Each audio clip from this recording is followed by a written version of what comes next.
Thank you, Madam Speaker. Today we learned about the many system failures that led to the tragic death of Tina Fontaine. I remember well the vigil that was held to mark her life, when thousands of Winnipeggers stood together because our hearts were broken at her loss and the loss for her family. We all share in their deep grief and hope for healing. We have a collective moral responsibility to address the issue of children in care. The first 5 recommendations of the Truth and Reconciliation Commission are dedicated to the subject of reducing the number of children in care. This government has said that the number of children in CFS has dropped for the first time in years. However, it emerged that it may be because they changed the way children are counted. The government counted 10,776, while agencies counted 11,143. This difference is deeply worrying. If there are 2 different standards for counts, it is a virtual guarantee that someone will fall through the cracks. Can the Premier explain why there are 2 different ways of counting children in care? The Honourable First Minister.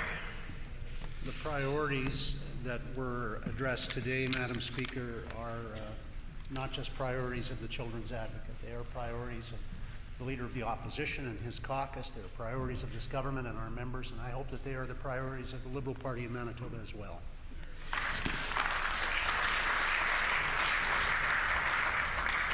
The Honourable Leader of the Second Opposition on a supplementary question. Madam Speaker, this government has announced block funding for CFS that appears to deliver a significant cut. It turns out, Madam Speaker, the government is taking tens of millions of dollars from the Canada Child Benefit for children in care, just as the previous government did. This is not the government's money. This is supposed to be a non-taxable benefit that this government is taking, using it to reduce their costs and clawing back $27 million. In opposition, the member for Portage-la Prairie said that when the previous government did it, it was immoral. We all know it's essential to reform the child welfare system, and it is critical to get it right. Why is this government clawing back funds just when we need to invest in change? The Honourable First Minister. Madam Speaker, again, I have to encourage the member whose first question was about accuracy in figures to get accurate in his figures. We're over $200 million of additional investment in the Department of Families. Madam Speaker, that is hardly a cut by any estimation or by any definition. I just encourage the member in his preamble to attempt to be accurate and to be consistent with his previous preamble.